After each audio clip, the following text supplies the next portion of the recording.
Be me 24, almost 25, working a dead-end data entry job for a soulless logistics company. Basically, I stare at spreadsheets until my eyes bleed. Pay is just enough to afford my tiny apartment and crippling instant noodle addiction. My social life is a ghost town population. Me and my crippling anxiety, I'm not a complete shut-in. I have a couple of online friends I game with, but real-life interaction. Might as well ask me to defuse a bomb. My daily routine is the same brand of beige monotony. Wake up, commute, work, commute, microwave dinner, game, sleep, repeat. The highlight of my day is the 5 minutes I spend making coffee in the break room, because that's usually when she's there. Her name is Chloe. She works in the marketing department on the same floor. She's not like a supermodel or anything, just normal, but in a way that makes my stomach do a backflip. She has this laugh that's like a melody. And she's always smiling. She's got messy brown hair she's always tucking behind her ear, and these bright green eyes. She's the one splash of color in my grayscale world, of course. I've never actually had a full conversation with her. It's always just morning or hey. My brain just short circuits whenever she's near. My palms get sweaty. My heart starts doing a drum solo. And my vocabulary shrinks to about 3 words. It's pathetic. I know my main friend at work is a guy named Kevin. He's a decent dude. But a total normie, talks about fantasy football and his girlfriend all the time. He knows I'm a socially awkward mess. But he's cool about it.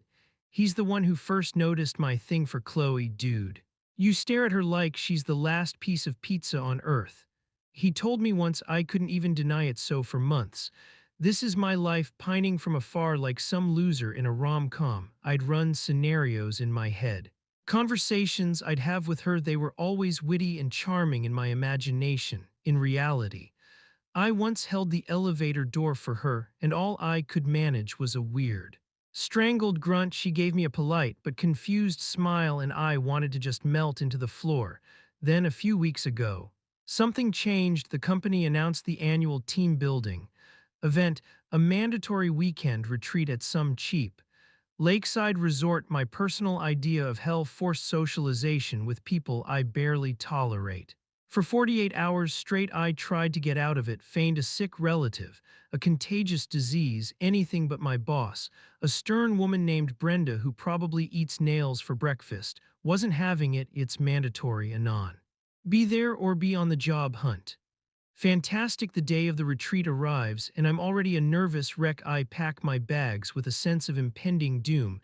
The bus ride there is a 3-hour-long symphony of forced corporate cheerfulness. I sit in the back with my headphones on, trying to disappear into the seat. Kevin sits next to me, oblivious to my internal screaming, and talks about his plans to crush it at the trust fall exercise. I just nod and pretend to listen. We get to the resort, and it's exactly as I imagined: cheap cabins, a murky-looking lake, and a schedule of fun activities that would make a drill sergeant weep. We're assigned to cabins, and by some cruel twist of fate, I'm in a cabin with Kevin and 2 other guys from my department I barely know. The first day is a blur of awkward icebreakers and trust exercises. I somehow manage to not drop my partner during the trust fall, which I consider a major victory. I see Chloe a few times. She's in a different group. She's laughing and joking with her friends, looking like she's actually having a good time. I feel a familiar pang of envy and longing. That night, there's a bonfire. Everyone's drinking and getting a little loose. I'm nursing a single beer, trying to blend into the shadows. Kevin is in his element, a social butterfly flitting from group to group. At one point, he comes over and tries to drag me into a conversation with some people from accounting.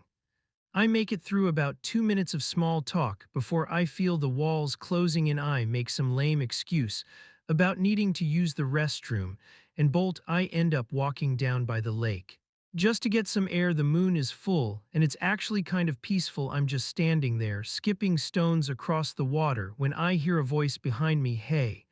I jump, startled, and turn around. It's Chloe. My heart does a frantic tap dance against my ribs. Oh, hey, I manage to stammer out. She smiles, and it's like the moon gets a little brighter. What are you doing out here all by yourself?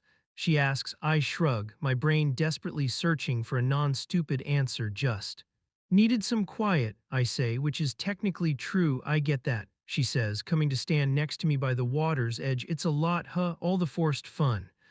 I nod, relieved that she seems to understand. We stand in silence for a minute, but it's not an awkward silence, it's nice you're Anon, right, from data entry. She asks. I'm surprised she knows my name, let alone my department. Yeah, that's me, I say a little too quickly. I'm Chloe, she says, extending her hand. I shake it. My hand is probably clammy and gross, but she doesn't seem to notice. I know, I blurt out, then immediately regret it. Yeah, I know who you are. You're in marketing. Smooth, Anon, real smooth. She just laughs, a soft, genuine sound. Yeah, that's me, the one who makes all the cheesy social media posts. We talk for a little while longer about work, about the stupid retreat, about nothing in particular. It's the longest conversation we've ever had, and I'm surprised at how easy it is. She's just so down to earth. She asks me what I like to do outside of work. I hesitate, not wanting to sound like a total loser. I play a lot of video games, I admit, bracing for the judgment, but she just nods. Cool. What kind of games? So I tell her about the MMO I'm into, and she actually seems interested. She asks questions. She listens for the first time. I feel like I'm not just a weird, invisible background character eventually. She says she should get back to her friends. It was nice talking to you, Anon. She says with that smile that could power a small city. You too. I say, my voice barely a whisper. I watch her walk away, and for the first time all weekend, I feel a flicker of something that isn't soul-crushing dread. Maybe this won't be so bad after all. The next day, there's a big group lunch in the main hall. It's loud and chaotic. And I'm back to feeling overwhelmed. I grab a plate of food and find a quiet corner to sit by myself. Kevin is at a table with his work buddies, and I'm not in the mood to try and keep up with their banter. I'm halfway through my mystery meat patty when I see Chloe and her friends walk in. They scan the room, looking for a place to sit. My heart does a little leap when I see her glance in my direction. She says something to her friends, and then, to my utter astonishment, she starts walking towards me. My brain goes into panic mode. This is not a drill. She's coming over here. What do I do? What do I say? Should I have showered this morning? She gets to my table and she's smiling. Is this seat taken? She asks, gesturing to the empty chair across from me. I shake my head. Unable to form words, she sits down and her friends follow, taking the other empty seats at my small table. Suddenly, I'm surrounded. Chloe and three of her equally cheerful and attractive friends. Hey again, Chloe says, as if this is the most normal thing in the world. Hey. Yeah, I manage to squeak out. Her friends introduce themselves, and I mumble my name in return. They start chatting amongst themselves, and Chloe tries to include me in the conversation. She asks me what I thought of the morning's team building activity, which was a ridiculous scavenger hunt. I give a one-word answer, my mind a blank slate of pure terror. I can feel everyone's eyes on me. Kevin is looking over from his table with a raised eyebrow and a smirk. Even Brenda, my boss, seems to be glancing in our direction. I feel like a bug under a microscope. The conversation flows around me, and I just sit there, a silent, awkward lump. I'm acutely aware of every move I make. Every bite I take. I probably look like a caveman trying to figure out how to use a fork. Chloe keeps trying. God bless her, she's a saint, but my anxiety is a thick, suffocating fog. And I can't see my way out of it. I just want to run, to hide, to cease to exist. Then it happens. There's a lull in the conversation, and Chloe turns to me, her expression a little more serious. So, Anon, she says. And the whole table goes quiet. I was wondering, are you doing anything next Friday? My entire world grinds to a halt. Did that just happen? My heart is hammering against my ribs so hard I'm afraid it's going to break free. My ears are ringing. I can feel the blood draining from my face. Everyone at the table is looking at me, waiting for an answer. Her friends are smiling, expectant. Kevin's jaw is on the floor. This is my moment, the one I've been dreaming about for months. All I have to do is say, yes. I open my mouth, and nothing comes out, just a dry, pathetic click. I try again, still nothing. My throat has closed up. My mind is a swirling vortex of panic and self-doubt. Say something, you idiot. Say anything. Chloe's smile starts to falter, a flicker of confusion in her eyes. Anon, she says, her voice soft. I can see the pity in her friends' eyes now. They're not smiling anymore. They're looking at me like I'm some kind of wounded animal.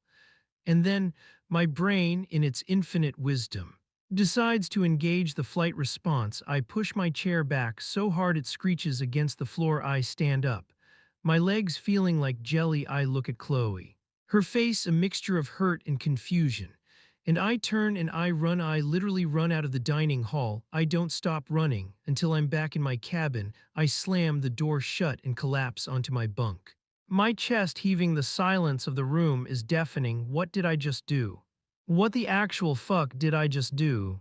I lay there for what feels like an eternity, replaying the scene over and over in my head, her hopeful face, the expectant smiles of her friends, the look of utter bewilderment as I fled.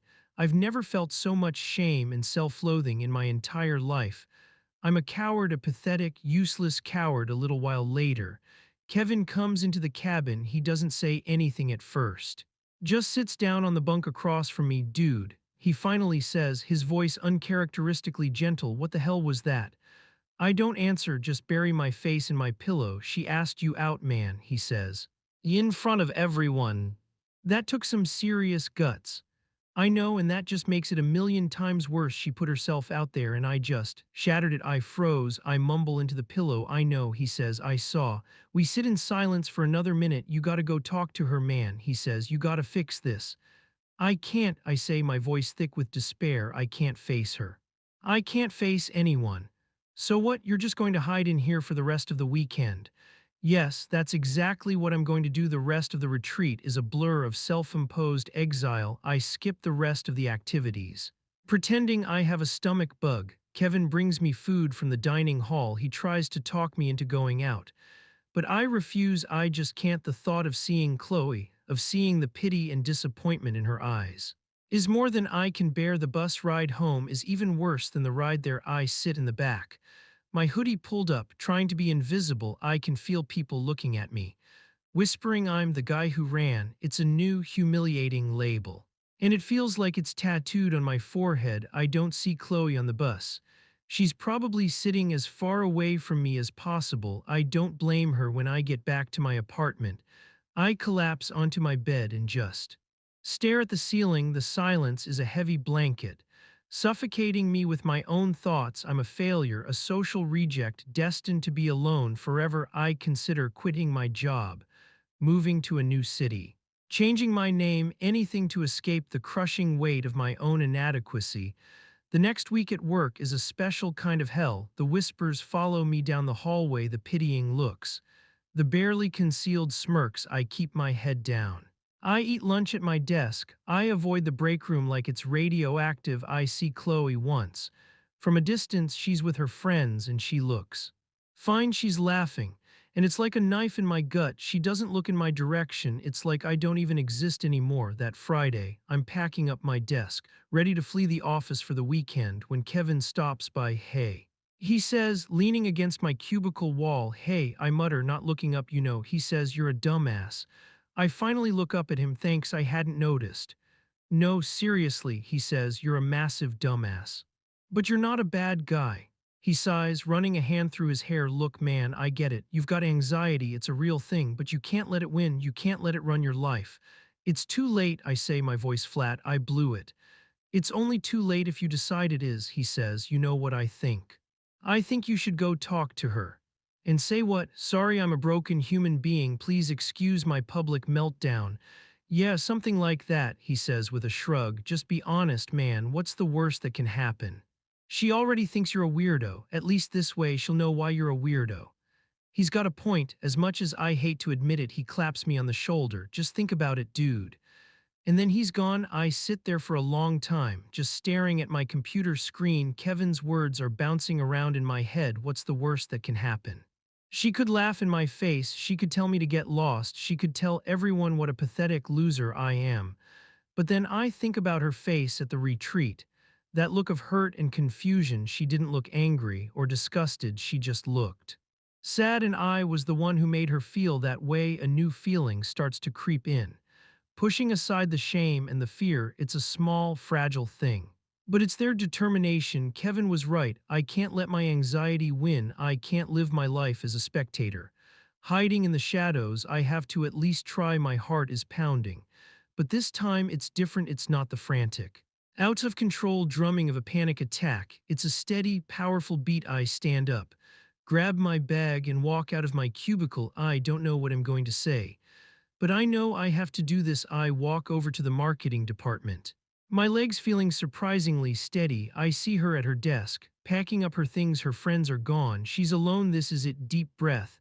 Anon, deep breath. I walk up to her desk, my footsteps echoing in the quiet office. She looks up, and her eyes widen slightly when she sees me. Her expression is unreadable. Hey, I say, my voice a little shaky, but it's there. Hey, she says back, her tone cautious. Can I talk to you for a second?